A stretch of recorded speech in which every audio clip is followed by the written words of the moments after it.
Rodrigue Petitot, lettre de prison.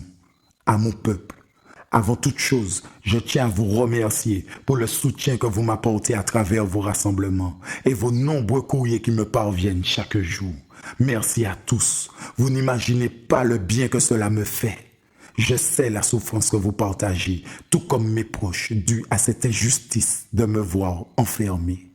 Mais j'en suis venu à me questionner. Quel grand combat, quelle grande victoire a déjà été obtenue sans grand sacrifice? Aucun. Dès le début, je vous ai dit que le combat serait long et plus dur qu'on ne l'imaginait. Car ce combat de la vie chère est celui des souffrants contre les profiteurs.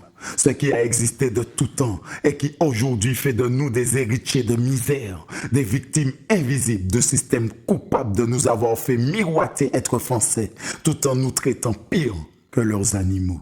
Il n'y a pas si longtemps, nous avons été pointés du doigt pour avoir exigé l'alignement des prix à ceux de la France hexagonale, accusés de voir tuer nos petits agriculteurs, tuer les petits commerces, tuer l'économie de la Martinique, notre Martinique. Car oui, nous sommes chez nous et c'est important de le comprendre. Aujourd'hui, nous voyons la France applier au Mercosur et donc l'impose à notre Martinique.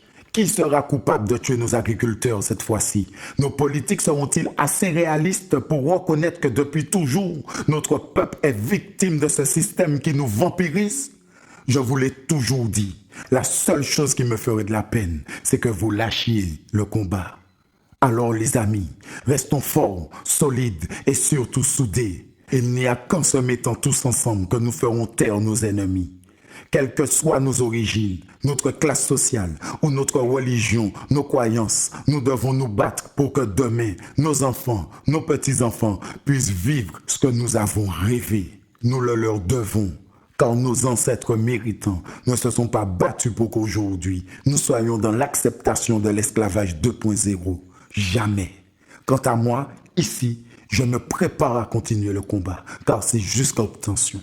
Vous, préparez-vous, car nous allons sanctionner par les urnes. Oui, qu'ils se préparent à voir la vague rouge. Que dis-je?